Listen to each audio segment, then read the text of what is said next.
In this emergency response, we conduct psychological first aid to the affected populations, plus trauma counseling.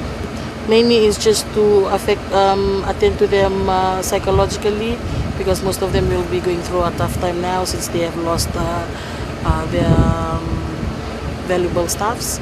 Okay, they may be thinking about it a lot. That's when we step in, just to build that resilience within them.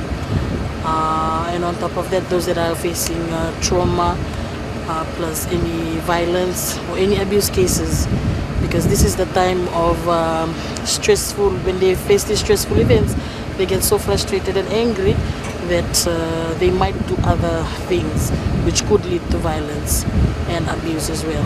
So this is where we step in and make referrals to other relevant stakeholders to better their life at the moment.